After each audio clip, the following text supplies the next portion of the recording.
내 시아버지, 뼈가루도 아직 안 식었다. 이 돈 가지고 나가려거든 차라리 내 시체를 밟고 가라. 손바닥이 찢어질 듯 얼얼했습니다. 제 거친 손에 얻어맞은 며느리의 고개가 획 돌아가더군요. 그녀가 악착같이 끌어안고 있던 검은 가방이 바닥으로 곤두박질 쳤습니다. 툭, 투둑.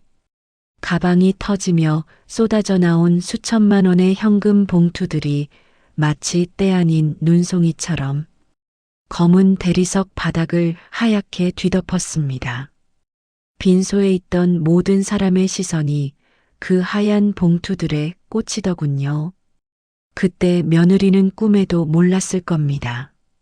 평생 생선 비린내나 풍기던 늙은 시어머니의 이 손찌검 한 번이 자신의 인생을 송두리째 지옥으로 밀어넣는 신호탄이 될 줄은 말입니다. 발인 날 아침이었습니다. 장례식장 빈소 안은 살을 애는 듯한 차가운 공기로 가득 차 있었지요.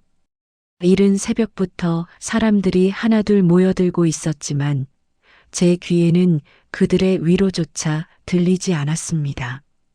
오로지 형광등 불빛 아래 환하게 웃고 있는 남편의 영정 사진만이 제 눈에 들어오더군요. 사진 속 남편은 뭐가 그리 좋은지 입가에 미소를 머금고 있었습니다. 그 해맑은 미소를 보고 있자니 가슴 한복판에 대못이 쾅 하고 박히는 것만 같았습니다. 평생을 지지리도 가난하게 살았던 사람이었지요. 젊은 시절 단칸방에서 서로의 체온에 의지하며 겨울을 났던 기억이 주마등처럼 스쳐 지나갔습니다. 비린내 나는 생선 좌판에서 동태를 다듬으며 꽁꽁 언 손을 호호 불어주던 그 사람이 이제 영원히 떠나간다는 사실이 도무지 실감 나지 않더군요. 하지만 저는 슬퍼할 겨를조차 없었습니다. 눈물로 앞을 가리기에는 제 앞에 놓인 상황이 너무나도 기가 막혔기 때문이죠. 저는 영정사진 바로 앞 상주석에 앉아 핏발선 눈으로 며느리 이은정을 주시하고 있었습니다. 밤새 한숨도 못 자 눈꺼풀이 천근만근이었지만 허벅지를 꼬집어가며 정신을 부여잡았지요. 그녀가 검은 가방을 마치 갓난아기라도 되는 양 가슴에 꼭 끌어안고 빈소 문을 향해 걸어가고 있었기 때문입니다. 발걸음이 어찌나 빠른지 마치 뒤에서 귀신이라도 쫓아오는 사람처럼 허둥지둥 움직이더군요. 어깨에 맨 가방은 욕심만큼이나 두둑하게 부풀어 있어 무게를 이기지 못한 그녀의 몸이 한쪽으로 기우뚱하게 기울어져 있었습니다. 저 가방 안에 무엇이 들어있는지 저는 똑똑히 알고 있었지요. 지난 이틀간 남편을 추모하며 지인들이 건넨 피 같은 조의금 수천만 원이 고스란히 들어있을 테니까요. 화장실 칸막이 너머로 들었던 그녀의 통화 내용이 귓가에 쟁쟁하게 울렸습니다. 도박 빚에 허덕이는 친정 오빠에게 그 돈을 몽땅 넘기겠다던 그 패륜적인 목소리 말입니다. 속이 숯검정처럼 까맣게 타들어가는 듯 하더군요. 저는 손에 쥔 염주가 부서질세라 꽉 움켜쥐었습니다. 평생 시장 바닥에서 칼을 쥐고 생선 대가리를 치며 단련된 소나기 힘이 저도 모르게 들어갔던 것이지요. 은정이 문고리를 잡으려는 찰나 저는 자리를 박차고 일어났습니다. 70 넘은 노인의 무릎이 후들거렸지만 뱃속 깊은 곳에서 끓어오르는 분노가 다리를 지탱해 주더군요. 저는 쩌렁쩌렁한 목소리로 어디를 가느냐고 호통을 쳤습니다. 빈소의 정막을 깨는 제 목소리에 은정의 어깨가 흠칫하더니 이내 굳은 표정으로 뒤를 돌아보았습니다. 당황한 기색이 역력한 눈동자는 갈 곳을 잃고 좌우로 요동치더군요. 그녀는 입술을 달싹거리며 은행에 입금하러 간다느니 돈을 잃어버릴까 겁이 난다느니 하며 뻔뻔한 거짓말을 늘어놓았습니다. 하지만 저는 더 이상 그 가증스러운 연기에 속지 않았습니다. 천천히, 아주 천천히 그녀에게 다가갔습니다. 한 걸음 내디딜 때마다 낡은 신발 바닥이 마루를 치는 소리가 쿵, 쿵 하고 울렸지요. 여기서 가족들이 다 보는 앞에서 확인하자며 가방을 내놓으라 손을 내밀었습니다.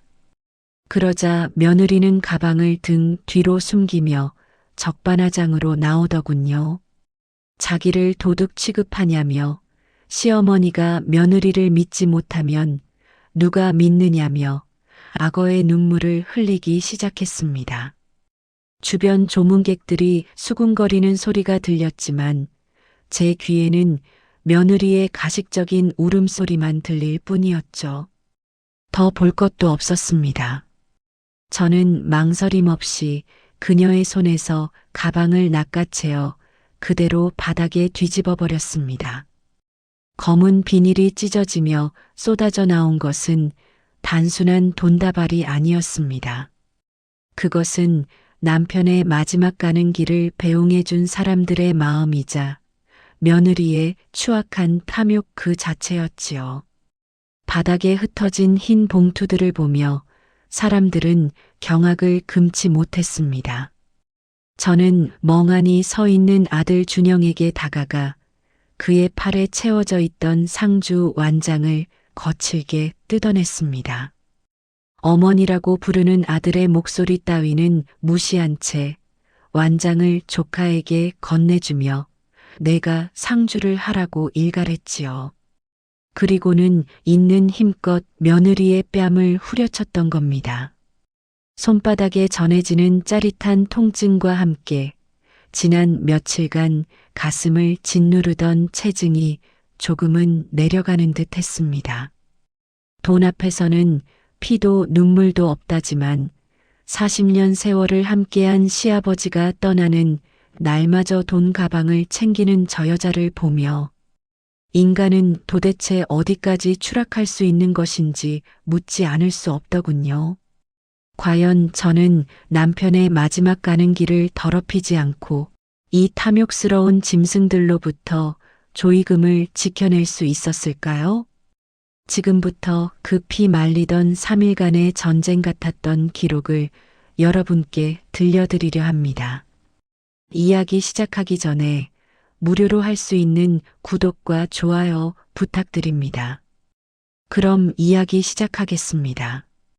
그날의 아침은 유난히도 평범해서 더 잔인했습니다. 남편이 당뇨 합병증으로 병원 신세를 진 지 벌써 한 달이 넘어가던 때였지요.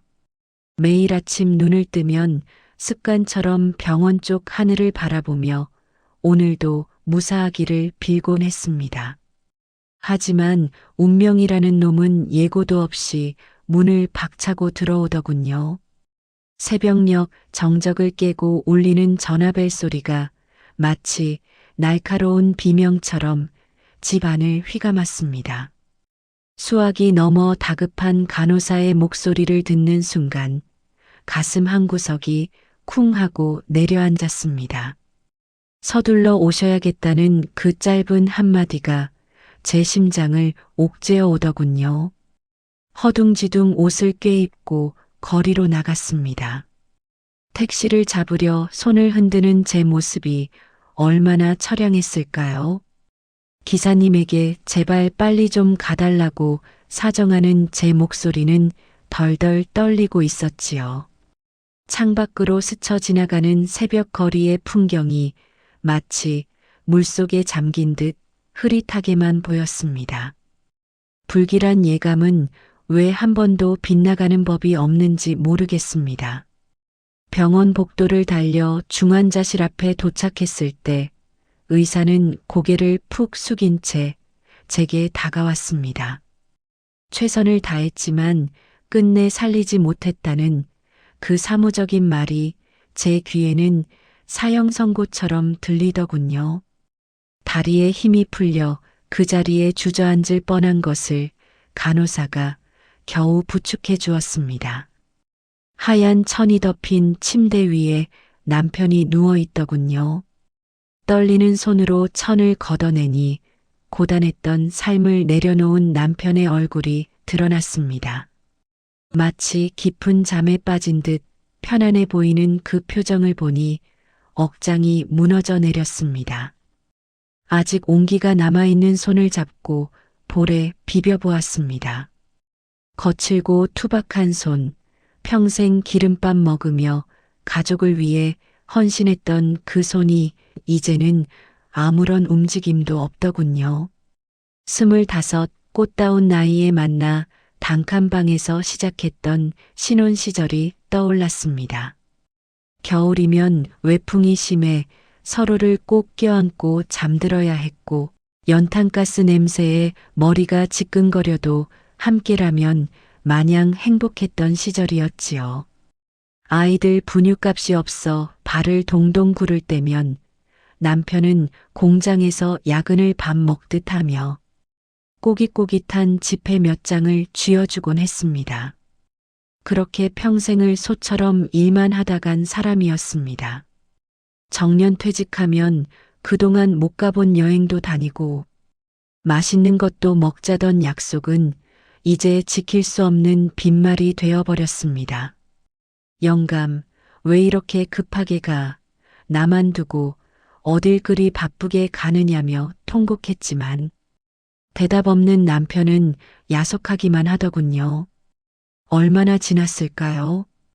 복도 끝에서 구두 굽소리가 요란하게 울리더군요.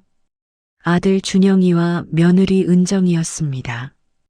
준영이는 들어오자마자 아버지의 시신을 붙잡고 오열했습니다.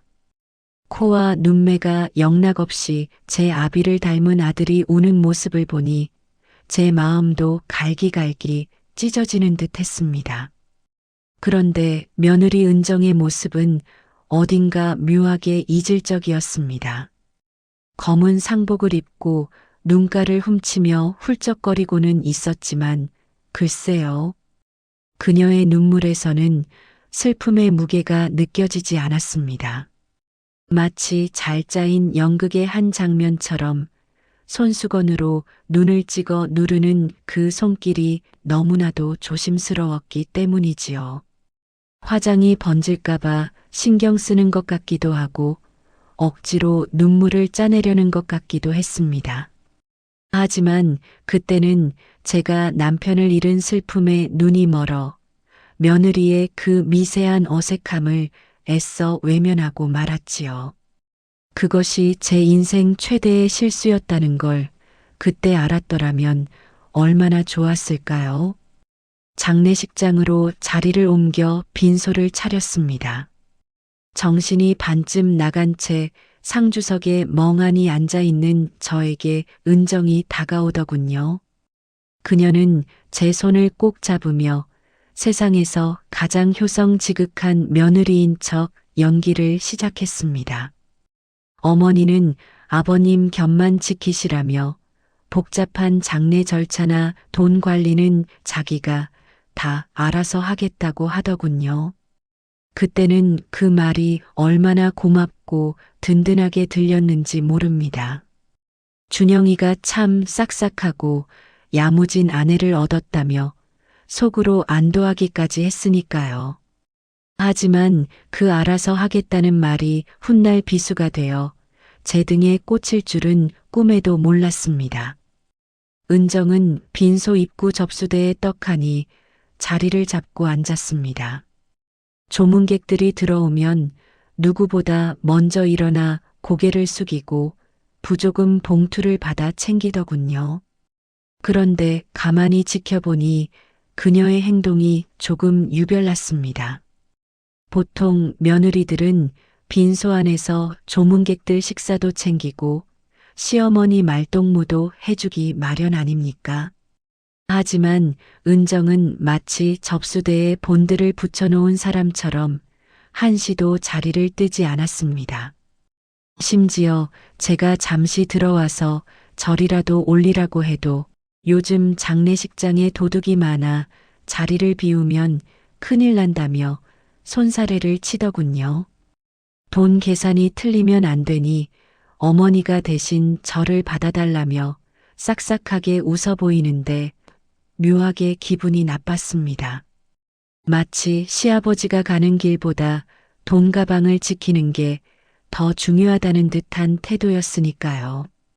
오후가 되자 남편의 옛 공장 동료들과 시장 상인들이 하나둘 조문을 오기 시작했습니다.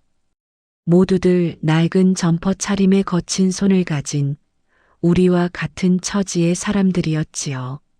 시장통에서 생선 비린내 맡아가며 억척스럽게 살아온 제 지인들이 건네는 꼬깃꼬깃한 봉투들은 그 무게가 남달랐습니다. 그런데 은정의 눈빛을 보니 기가 차더군요.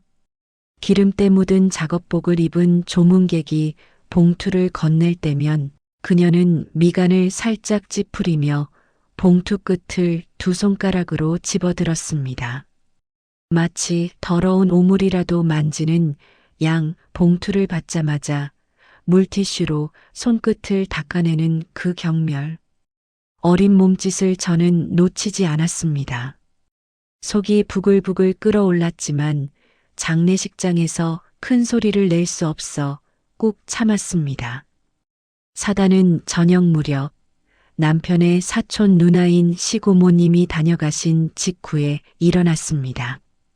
고모님은 제 손을 잡고 한참을 우시더니 나가기 전에 제 귀에 대고 작게 속삭이셨습니다. 며느리가 방명록을 제대로 적고 있는지 확인 좀 해보라고 하시더군요. 아까 봉투를 냈는데 받자마자 금액도 확인 안 하고 가방에 쑥 집어넣더라는 겁니다. 설마 그럴 리가 있겠냐며 고모님을 돌려보냈지만 찝찝한 마음은 가시질 않았습니다. 저는 짐짓 화장실에 가는 척하며 접수대 근처를 서성거렸습니다. 마침 남편의 친구분이 두툼한 봉투를 건네고 계시더군요. 은정은 세상 환한 미소를 지으며 봉투를 받았습니다. 그리고는 방명록에 이름을 적는 신용을 하더니 봉투를 슬그머니 책상 아래로 떨어뜨리는 게 아니겠습니까? 실수인가 싶어 지켜보고 있는데 그녀의 구두 끝이 봉투를 톡 차서 자신의 검은 가방 쪽으로 밀어 넣더군요. 순식간에 벌어진 일이었습니다. 가방 지퍼가 살짝 열리더니 봉투가 그 안으로 빨려 들어갔습니다. 제 눈을 의심했습니다. 잘못 본 것이겠지. 내가 너무 피곤해서 헛것을 본 것이겠지 하며 스스로를 다독였습니다. 하지만 가슴 한구석에서는 불길한 사이렌 소리가 윙윙거리며 울리기 시작했지요. 밤이 깊어지자 조문객들의 발길도 뜸해졌습니다. 빈소 안에는 향 냄새와 정막만이 감돌았지요. 이틀 밤을 꼬박 새운 탓에 정신이 몽롱했지만 좀 전에 그 장면이 자꾸만 눈앞에 어른거려 잠을 이룰 수가 없었습니다. 그때였습니다. 접수대를 지키던 은정이 검은 가방을 챙겨 들고 일어났습니다. 화장실에 다녀오겠다며 저를 보고 생긋 웃는데 그 미소가 어찌나 소름 끼치던지요. 보통 화장실에 갈 때는 가방을 가족에게 맡기거나 자리에 두고 가지 않습니까? 그런데 그녀는 마치 보물단지라도 되는 양 가방을 가슴에 꼭 끌어안고 나갔습니다. 저는 홀린 듯 자리에서 일어나 그녀의 뒤를 밟았습니다. 복도에 깔린 카펫 덕분에 발소리를 죽일 수 있었지요. 은정은 화장실로 들어가더니 맨 끝 칸 문을 걸어 잠갔습니다. 저는 숨소리조차 죽이며 바로 옆 세면대 뒤편 기둥에 몸을 숨겼습니다. 잠시 후 칸막이 너머로 은정의 목소리가 들려왔습니다. 누군가와 통화를 하는 모양이었습니다. 그런데 그 목소리 톤이 아주 가관이더군요.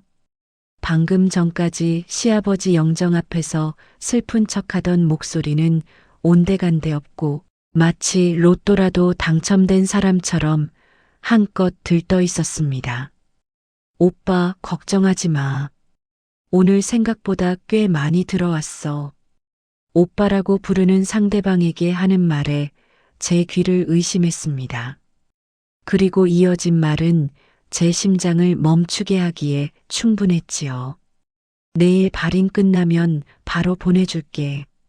아니, 지금 좀 빼서 보낼까? 그래, 알았어. 그 도박빚 이번에는 확실히 갚는 거야. 이번 장례식 덕분에 오빠 숨통 좀 트이겠다.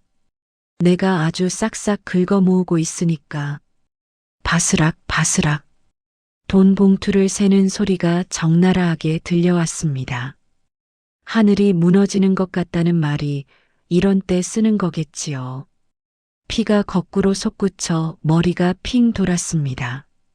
시아버지가 평생 피땀 흘려번 돈으로 그리고 마지막 가는 길을 위로해준 분들의 정성을 모은 돈으로 친정 오빠의 노른 빚을 갚겠다니요. 이게 사람의 탈을 쓰고 할 짓입니까? 당장이라도 화장실 문을 박차고 들어가 저 여자의 머리채를 휘어잡고 싶었습니다. 손이 부들부들 떨리고 입술이 바짝바짝 말라왔습니다.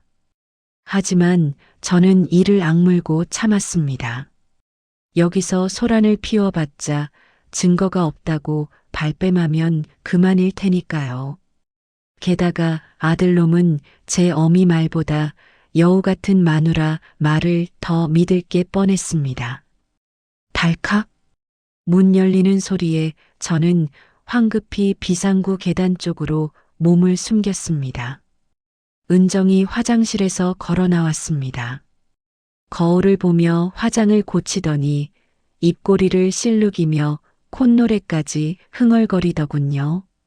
그 뒷모습을 보며 저는 맹세했습니다. 저 악마 같은 년이 내 남편의 마지막 노잣돈을 단 한 푼도 가져가지 못하게 하겠다고요. 영감, 조금만 기다려.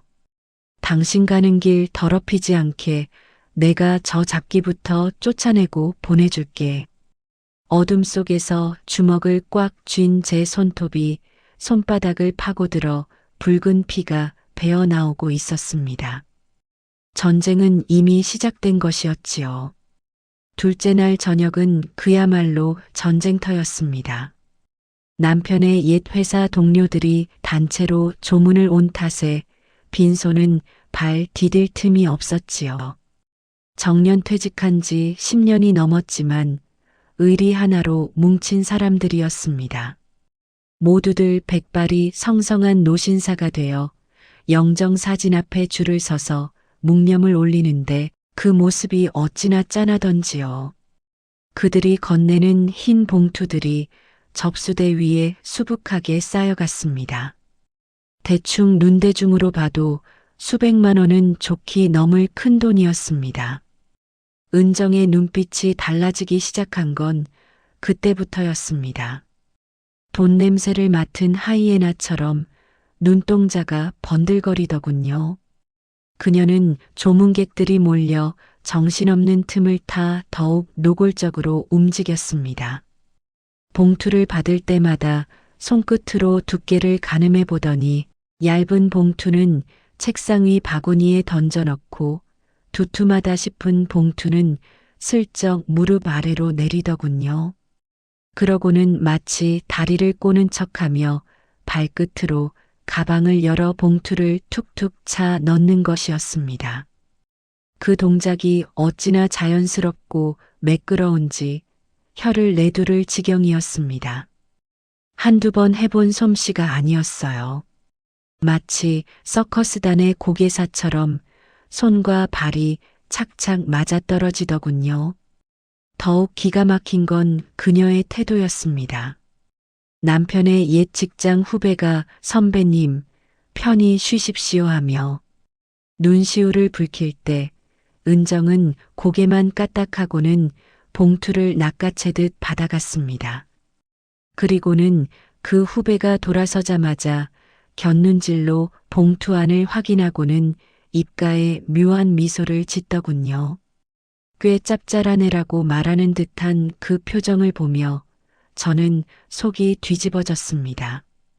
남의 슬픔을 돈벌이 수단으로 여기는 저 여자가 내 며느리라니 쥐구멍이라도 있으면 숨고 싶은 심정이었습니다. 조문객들이 썰물처럼 빠져나가고 자정이 가까워지자 은정은 또다시 화장실을 핑계로 자리를 떴습니다. 물론 그 묵직한 검은 가방은 잊지 않고 챙겼지요. 저는 이번에도 그림자처럼 그녀 뒤를 밟았습니다. 화장실 문에 귀를 대고 있으니 역시나 친정 오빠와의 통화 소리가 들려왔습니다. 오빠 대박이야. 오늘 회사 사람들이 때로 왔어. 못해도 2천은 넘을 것 같아. 내일 아침에 은행 문 열자마자 싹 입금하고 송금해 줄게. 응, 그러니까 그 빚쟁이들한테 조금만 기다리라고 해. 이번 한 방이면 오빠 인생 역전이야. 인생 역전이라니요. 누군가의 죽음이 누군가에게는 인생 역전의 기회가 된다는 말입니까? 화가 나서 심장이 터질 것만 같았습니다. 당장이라도 뛰어들어가 저 뻔뻔한 입을 찢어놓고 싶었지만 아직은 때가 아니었습니다. 확실한 물증 없이는 오히려 제가 의심 많은 시어머니로 몰릴 판이었으니까요. 저는 입술을 깨물며 어둠 속으로 몸을 숨겼습니다. 내일이면 모든 게 끝난다. 내일이면 저 가면을 벗겨주마 다짐하면서 말이죠. 다음 날 아침 저는 떨리는 가슴을 진정시키며 아들 준영을 조용히 불러냈습니다. 장례식장 건물 뒤편 담배 연기 자욱한 흡연구역 구석에서 아들과 마주 섰지요. 밤새 한숨도 못 잔 탓에 제 몰골이 말이 아니었을 겁니다. 하지만 저는 눈에 힘을 주고 준영에게 간밤에 목격한 모든 사실을 털어놓았습니다. 은정이가 조의금을 빼돌리고 있다. 화장실에서 오빠 빚 갚는다는 통화를 들었다. 저 가방 안에 훔친 돈이 들어있다. 토해내듯 쏟아내는 제 목소리는 분노와 억울함으로 떨리고 있었습니다. 그런데 준영의 반응은 제 예상과는 전혀 달랐습니다. 아들은 미간을 잔뜩 찌푸리며 한숨을 푹 내쉬더군요. 마치 철없는 아이의 투정을 듣는 듯한 표정이었습니다. 그러고는 제 어깨를 잡으며 하는 말이 가관이었습니다. 어머니, 지금 많이 피곤하셔서 그래요. 헛것을 보신 거라니까요. 은정이가 어떤 사람인데 그런 짓을 해요. 10년 넘게 같이 산 제가 더 잘 알아요. 어머니가 요즘 좀 예민해지신 것 같아요. 혹시 치매 검사라도 받아보셔야 하는 거 아니에요? 치매라니요. 자식놈 입에서 치매라는 소리가 나올 줄은 상상도 못했습니다. 가슴이 철렁 내려앉다 못해 산산조각이 나는 것 같았습니다. 친아들조차 어미의 말보다 며느리를 더 믿는다는 사실에 눈앞이 캄캄해지더군요. 내가 너를 어떻게 키웠는데, 내 아비가 너를 위해 어떤 희생을 했는데, 배신감에 목이 메어 말이 나오지 않았습니다. 준영은 제 말을 더 들을 생각도 없다는 듯 들어가서 좀 주무시라며 등을 돌려버렸습니다. 멀어지는 아들의 뒷모습이 그토록 낯설고 매정하게 보일 수가 없었습니다. 저는 그 자리에 우두커니 서서 텅 빈 하늘만 올려다보았습니다. 세상에 나 혼자만 남겨진 듯한 지독한 고독감이 밀려오더군요. 빈소로 터덜터덜 돌아왔을 때 준영은 은정과 속닥거리고 있었습니다. 제 이야기를 하는 게 분명했습니다. 은정은 저를 보더니 눈을 동그랗게 뜨고 억울하다는 듯 가슴을 치며 눈물을 글썽이는 신용을 하더군요. 어머니가 저를 그렇게 생각하실 줄 몰랐어요 라며 준영의 품에 안겨 흐느끼는데 그 가증스러움에 구역질이 올라올 지경이었습니다. 준영은 그런 아내를 토닥이며 위로하고 있었지요. 어머니가 노망이 나셨나 봐. 신경 쓰지 말라고 속삭이는 듯한 그 입모양을 저는 똑똑히 보았습니다. 속이 문드러진다는 게 이런 기분일까요? 저는 아무 말 없이 상주석으로 돌아와 남편의 영정 사진만 멍하니 바라보았습니다. 영감, 보고 있어? 자식 농사 참 잘 지었네. 아주 잘 지었어. 속으로 피눈물을 흘리며 쓴웃음을 지을 수밖에 없었습니다. 그날 오후 빈소에 불청객들이 들이닥쳤습니다. 은정의 친정 식구들이었습니다. 사돈 내외와 문제의 그 오빠라는 작자가 줄줄이 들어오더군요. 오빠라는 사람은 한눈에 봐도 질이 안 좋아 보였습니다. 술에 찌든 듯 벌개진 얼굴에 초점 없는 눈동자, 그리고 며칠은 안 감은 듯한 떡진 머리까지.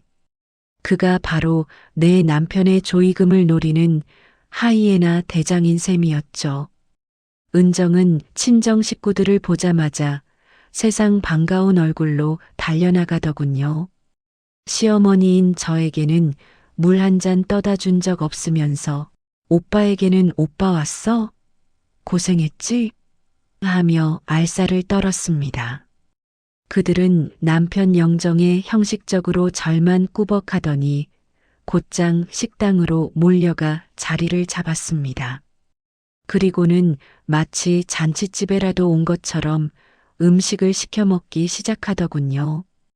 육개장에 수육, 홍어에 무침까지 한 상 가득 차려놓고 왁자지껄 떠드는 꼬라지를 보니 억장이 무너졌습니다. 내 남편 조의금으로 차려진 밥상에서 저리도 처먹고 싶을까? 목구멍으로 밥이 넘어갈까? 더 가관인 건 그 오빠 놈의 행동이었습니다. 그는 쩝쩝거리며 밥을 먹다가도 힐끗힐끗 접수대 쪽을 쳐다보았습니다. 정확히 말하면 은정의 의자 밑에 있는 그 검은 가방을 노려보고 있었지요. 은정과 눈이 마주치자 손가락으로 동그라미를 그려 보이며 윙크까지 날리더군요. 작전대로 잘 되고 있지? 라는 신호임이 분명했습니다. 은정은 고개를 살짝 끄덕이며 회심의 미소를 지어 보였습니다. 사돈 내외는 그런 자식들을 말리기는커녕 우리 사위가 돈은 좀 모아놨나? 모르겠네 하며 수군거리기 바빴습니다. 그 부모의 그 자식이라더니 콩 심은데 콩 나고 팥 심은데 팥 난다는 옛말이 하나도 틀린 게 없더군요. 저는 구석진 자리에 앉아 그 역겨운 광경을 지켜보며 이를 갈았습니다. 아무도 내 편은 없었습니다. 아들은 며느리에게 홀려 제정신이 아니고 친척들은 눈치만 보고 있고 사돈네는 대놓고 돈을 노리고 있었습니다. 철저히 고립된 섬에 갇힌 기분이었지요. 하지만 포기할 수는 없었습니다. 여기서 내가 무너지면 남편이 저승가서도 눈을 못 감을 테니까요. 그래, 너희가 어디까지 갈 수 있나 보자. 끝까지 한번 가보자. 저는 앙상한 주먹을 불끈 쥐며 마지막 결전을 준비했습니다. 내일 발인식 그 자리에서 너희들의 추악한 민낯을 만천하에 까발려주마. 제 눈에서는 더 이상 눈물이 흐르지 않았습니다. 대신 서늘한 도끼만이 가득 차오르고 있었지요.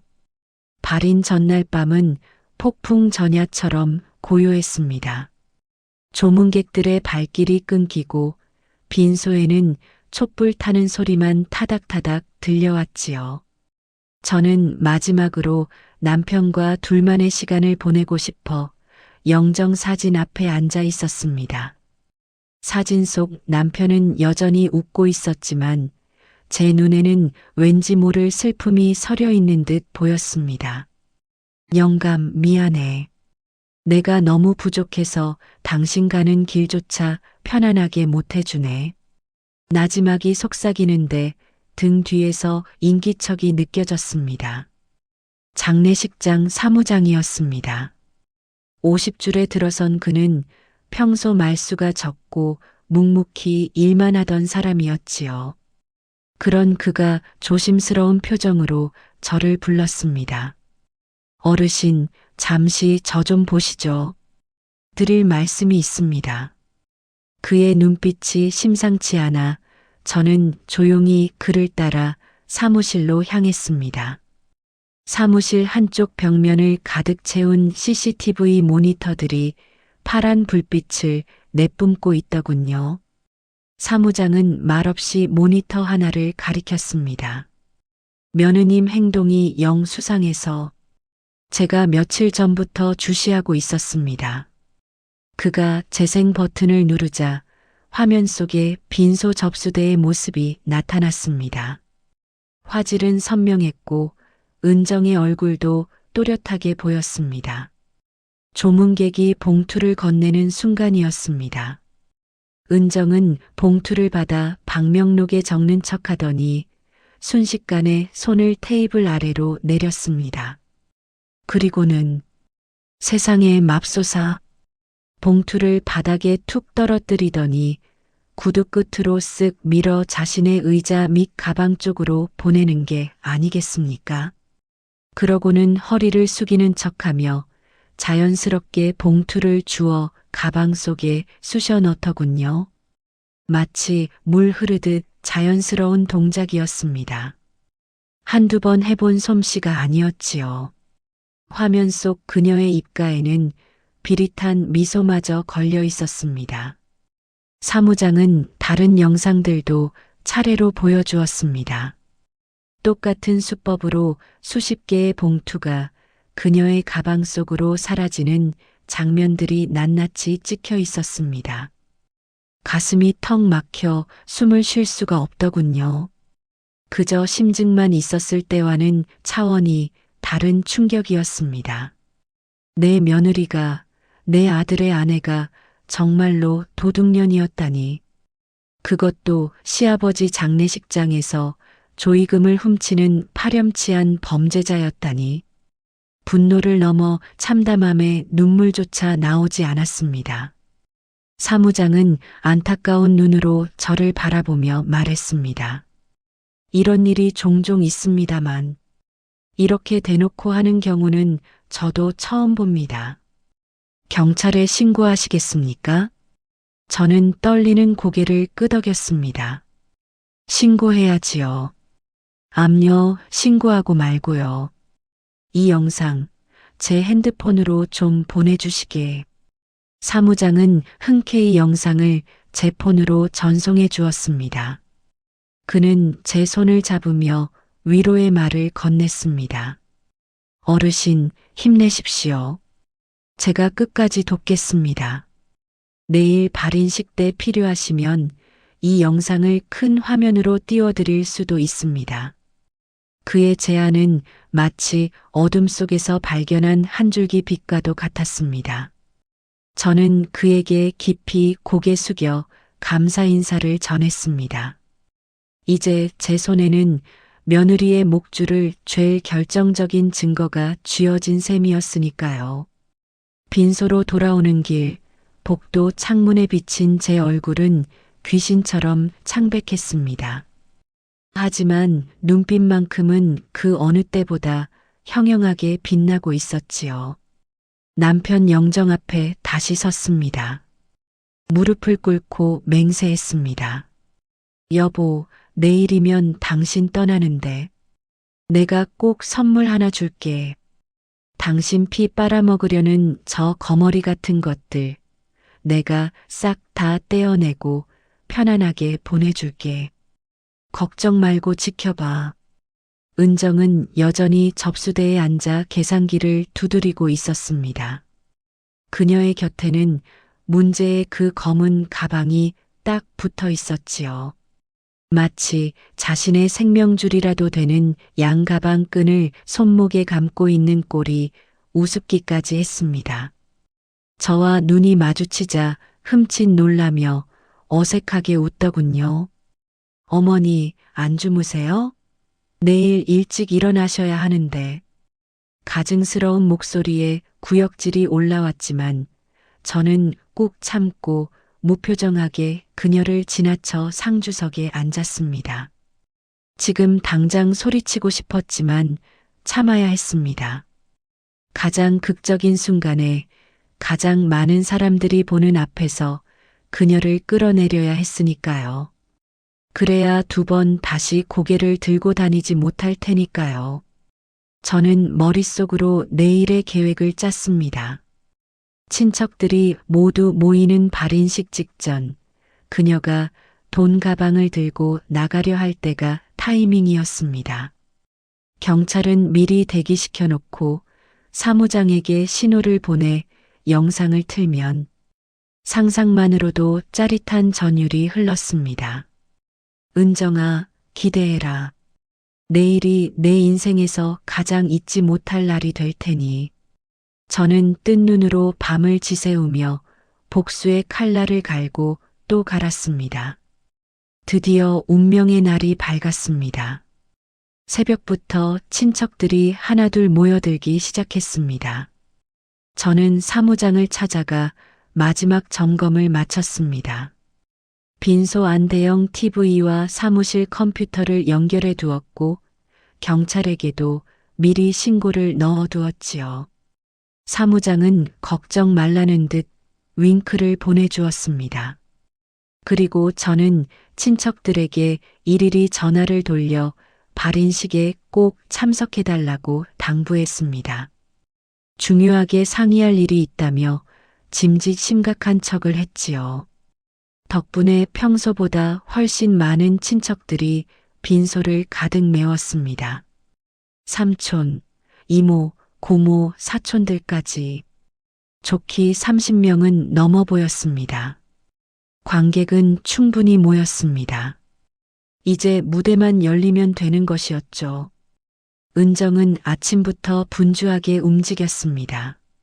하지만 그 바쁜 와중에도 검은 가방은 절대 손에서 놓지 않더군요.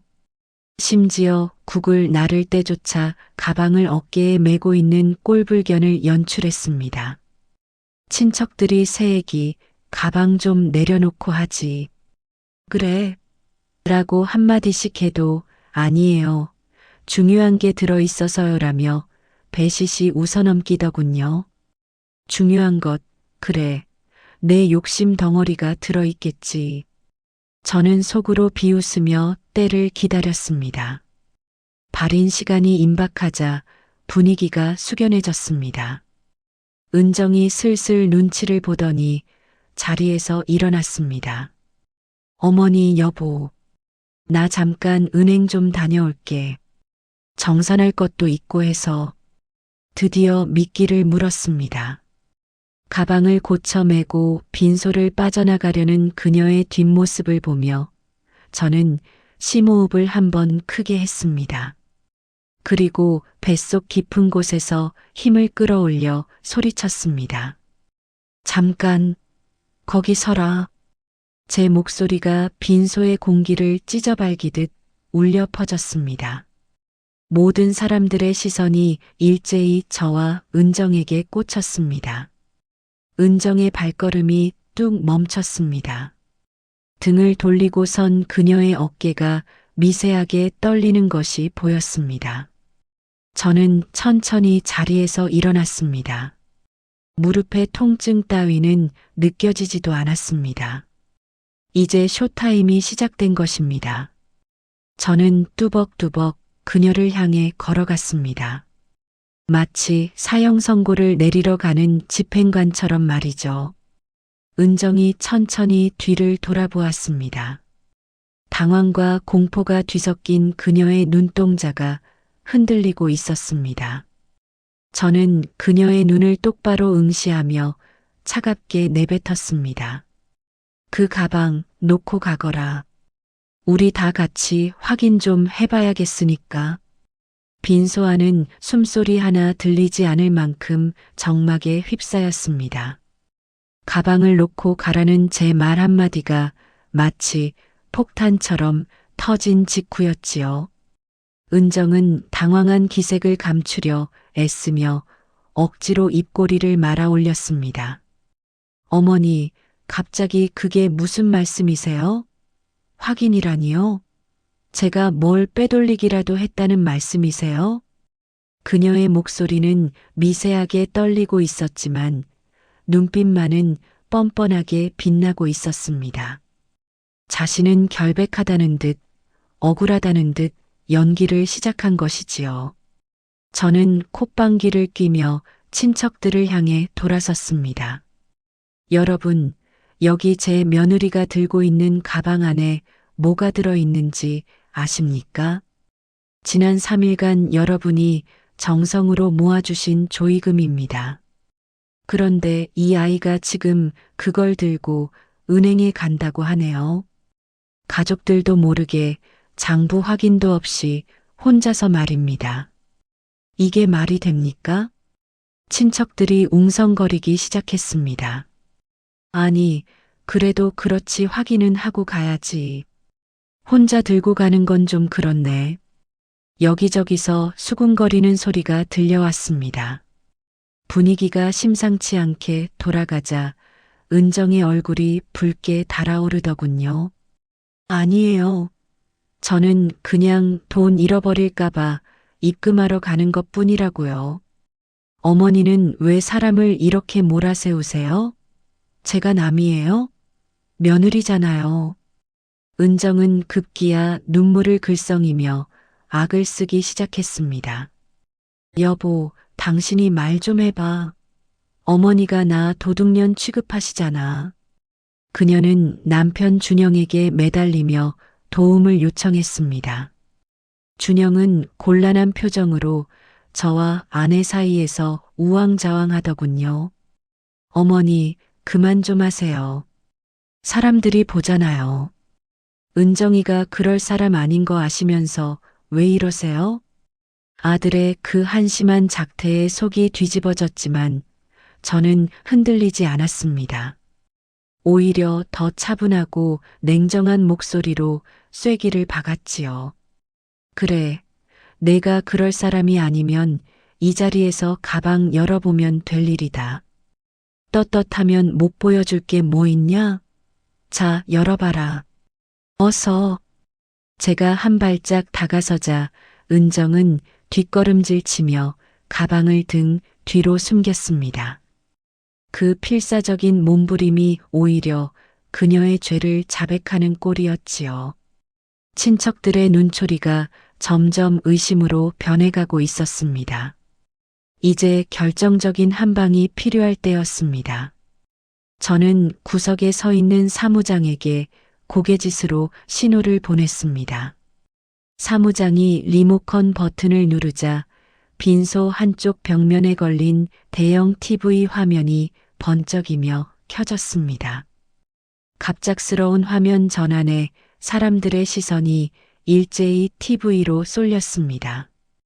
지지직하는 소리와 함께 나타난 것은 바로 그 CCTV 영상이었습니다.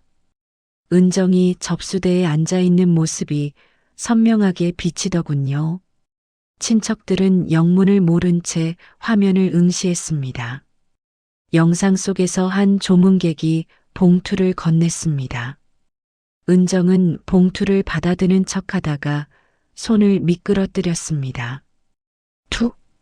봉투가 바닥으로 떨어졌습니다. 여기까지는 실수처럼 보일 수 있었습니다. 하지만 그 다음 장면에서 빈소안은 경악으로 물들었습니다. 은정의 오른쪽 구두 끝이 날렵하게 움직이더니 바닥에 떨어진 봉투를 쓱 밀어 의자 및 가방 쪽으로 차 넣는 것이었습니다. 그리고는 아무 일 없다는 듯 허리를 숙여 봉투를 주워 담고 다시 웃으며 다음 조문객을 맞이하더군요. 헉, 저게 뭐야? 세상에, 저게 무슨 짓이야? 친척들 사이에서 비명 같은 탄식이 터져 나왔습니다. 영상은 거기서 멈추지 않았습니다. 마치 하이라이트 필름처럼 은정이 봉투를 빼돌리는 장면들이 연속으로 재생되었습니다. 한 번, 두 번, 10번. 그녀의 능숙한 손놀림과 발놀림이 반복될 때마다 사람들의 분노 게이지는 치솟았습니다. 심지어 봉투 두께를 확인하고 입꼬리를 올리는 클로즈업 장면에서는 욕설까지 터져 나왔지요. 저런 천하의 몹쓸 년. 짐승만도 못한 것. 은정은 사색이 되어 자리에 주저앉았습니다. 입술이 파르르 떨리고 눈동자는 초점을 잃었더군요. 준영은 멍하니 TV 화면만 바라보고 있었습니다. 믿었던 아내의 추악한 이면을 목격한 충격에 입도 다물지 못하고 있었지요. 은정아, 너 정말. 준영의 목소리는 모기 소리만 하게 기어 들어갔습니다. 하지만 은정은 끝까지 발악했습니다. 아니야, 저거 아니야. 오해라고. 그냥 잠깐 보관하려고 그런 거야. 그녀는 바닥을 기며 준영의 바짓가랑이를 잡고 늘어졌습니다. 여보, 나 믿지? 나 아니야. 저거 조작된 거야. 하지만 그 변명은 오히려 독이 되었습니다. 그때 영상에서 소리까지 흘러나왔기 때문입니다. 제가 화장실에서 녹음해둔 그녀의 통화 내용이었지요. 오빠 대박이야. 2천은 넘을 것 같아. 도박 빚싹 갚고도 남아. 그녀의 육성이 빈소 안에 쩌렁쩌렁 울려 퍼지자 은정은 비로소 입을 다물었습니다. 자신의 목소리까지 부정할 수는 없었으니까요. 친척들은 치를 떨며 그녀를 손가락질했습니다. 시아버지 장례식장에서 친정 오빠 노름 빚 갚을 돈을 훔쳐? 그게 사람이 할 짓이냐? 당장 경찰 불러. 저런 도둑년은 콩밥을 먹여야 해. 궁지에 몰린 쥐는 고양이를 문다고 했던가요? 은정은 갑자기 표정을 싹 바꾸더니 도끼를 품고 소리쳤습니다. 그래, 내가 좀 썼다. 그게 뭐 어때서? 내가 그동안 이 집구석에서 식모처럼 일한 값이 얼만데. 꼴랑 이 돈 좀 가져가는 게 그렇게 아까워? 어차피 죽은 사람 돈이잖아. 적반하장도 유분수지. 그녀의 막말에 저는 기가 차서 말도 안 나오더군요. 준영이 참다 못해 손을 들어 올렸지만 차마 때리지는 못하고 부들부들 떨기만 했습니다. 그 못난 놈을 대신해 제가 나섰습니다. 저는 뚜벅뚜벅 걸어가 은정의 멱살을 잡고 일으켜 세웠습니다. 식모, 내가 언제 식모살이를 했어? 내 아들 등골 빼먹고 호의호식한 주제에 어디서 주둥이를 놀려. 그리고는 냅다 그녀의 뺨을 후려쳤습니다. 처음 프롤로그에서 보여드렸던 바로 그 장면이지요. 제 손바닥 자국이 그녀의 하얀 볼에 붉게 새겨졌습니다. 은정은 비틀거리며 바닥에 나뒹굴었습니다. 저는 그녀가 놓친 가방을 집어들어 바닥에 쏟아부었습니다. 와르르. 수천만 원의 현금 봉투들이 폭포수처럼 쏟아져 내렸습니다. 그 하얀 눈송이 같은 봉투들이 그녀의 탐욕을 증명하고 있었지요. 이 돈이 어떤 돈인지 알아? 내 시아버지 피고름 짠해서 번 돈이야. 내가 감히 이 돈에 손을 대? 저는 바닥에 떨어진 돈 봉투 하나를 집어 그녀의 얼굴에 던졌습니다. 가져가. 그렇게 돈이 좋으면 저승까지 싸들고 가보란 말이다. 친척들도 합세했습니다. 썩 꺼져라. 다시는 우리 앞에 나타나지 마라. 비난과 욕설이 빗발쳤습니다. 은정은 쏟아진 돈더미 위에서 엉엉 울기만 했습니다. 그 눈물은 반성의 눈물이 아니라 들켜버린 억울함과 분함의 눈물이었겠지요. 그때 빈소문이 열리고 경찰관 2명이 들어왔습니다. 신고받고 왔습니다. 이은정 씨 되십니까? 경찰은 은정에게 다가가 미란다 원칙을 고지하며 수갑을 채웠습니다. 은정은 잘못했어요. 어머니 한 번만 봐주세요. 하며 제게 매달렸지만 저는 차갑게 고개를 돌렸습니다. 죄를 지었으면 벌을 받아야지. 그게 세상 이치다. 경찰에게 끌려나가는 그녀의 뒷모습을 보며 저는 아들 준영을 노려보았습니다. 너도 똑같아. 마누라 단속 하나 못하고 어미를 치매 노인 취급해. 너도 내 눈앞에서 꺼져라. 저는 준영의 팔에 있던 상주 완장을 뜯어내 바닥에 내동댕이 쳤습니다. 자식놈이 상주 노릇도 못하니 차라리 조카가 하는 게 낫겠다. 준영은 고개를 푹 숙인 채 아무 말도 하지 못했습니다. 그렇게 저의 길고 외로웠던 싸움은 막을 내렸습니다. 은정이 경찰차에 실려가고 빈소는 다시 조용해졌습니다. 친척들은 혀를 차며 흩어진 봉투들을 함께 주워주었습니다. 고생했다, 올게. 형수님, 정말 대단하십니다. 위로의 말들이 쏟아졌지만 제 귀에는 잘 들어오지 않았습니다. 그저 허탈함과 씁쓸함만이 가슴을 채우고 있었지요. 남편 가는 길에 이런 난리법석을 떨었으니 저승 가서 볼 면목이 없다는 생각뿐이었습니다. 하지만 봉투를 정리하며 하나하나 확인해 보니 금액이 생각보다 훨씬 컸습니다. 은정이 빼돌리려 했던 돈만 무려 2,500만 원이 넘더군요. 이 돈이 그 오빠의 도박 빚으로 사라질 뻔했다니 생각만 해도 아찔했습니다. 그래도 다행이지요. 남편의 마지막을 지켜냈으니까요. 저는 봉투들을 가지런히 정리해 영정사진 앞에 올렸습니다. 여보, 내가 지켰어. 당신 돈, 당신 명예, 내가 다 지켰어. 이제 맘 편히 가. 사진 속 남편이 고생했다. 우리 마누라 하며 웃어주는 것만 같았습니다. 그제야 참았던 눈물이 터져 나왔습니다. 서러움의 눈물이 아니라 안도의 눈물이었습니다. 저는 그렇게 한참을 울고 또 울었습니다. 이제 정말 남편을 보내줄 준비가 된 것 같았습니다. 법의 심판은 생각보다 엄정했습니다. 며느리, 아니, 이제는 남남이 된 이은정은 절도 및 횡령 혐의로 기소되어 법정에 섰습니다. 그녀는 판사 앞에서 눈물을 흘리며 선처를 호소했지만 시아버지의 장례식장에서 벌인 패륜적인 범죄라는 점이 참작되어 실형을 피하지 못했습니다. 징역 1년에 집행유예 2년 그리고 사회봉사 120시간. 초범이라는 이유로 감형되긴 했지만 그녀의 이마에는 평생 지울 수 없는 정과자라는 낙인이 찍히고 말았지요.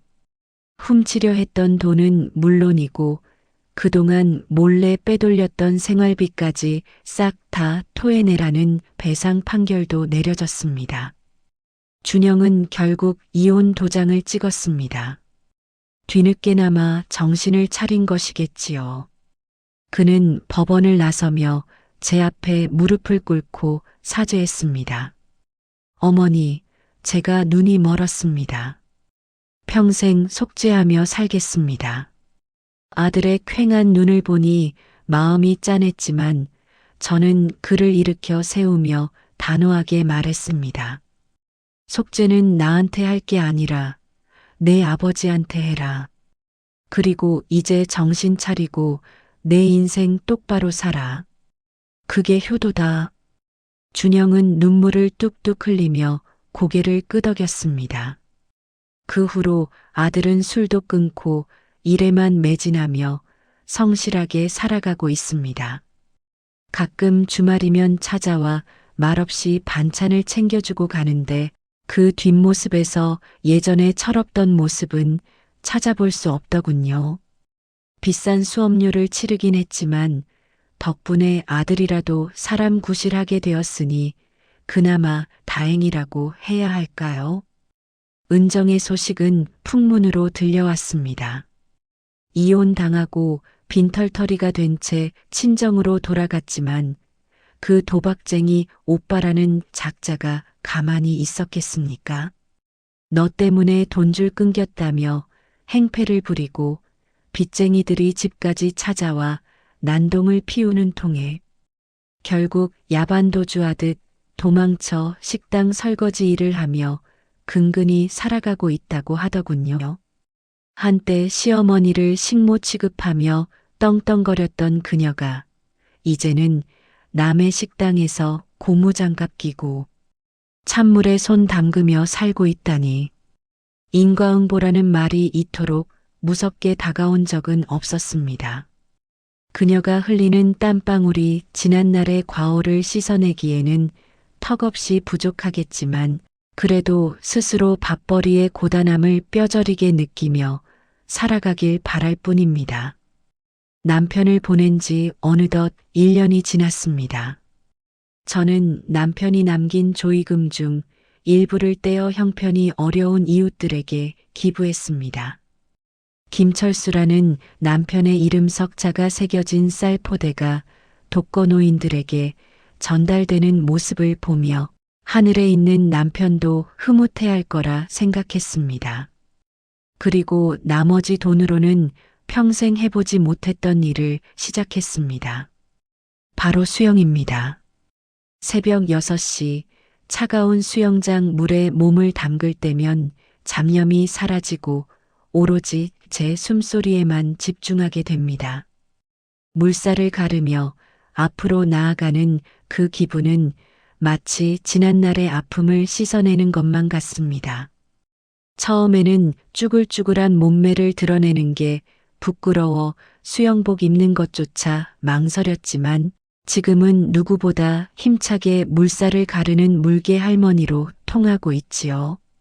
수영이 끝나면 문화센터 친구들과 어울려 따뜻한 커피 한 잔 마시며 수다를 떠는 것이 제 일상의 낙이 되었습니다. 누구의 엄마도 누구의 아내도 아닌 온전히 나 자신으로 살아가는 기쁨을 이제야 알게 된 것이지요. 얼마 전에는 캘리그래피도 배우기 시작했습니다.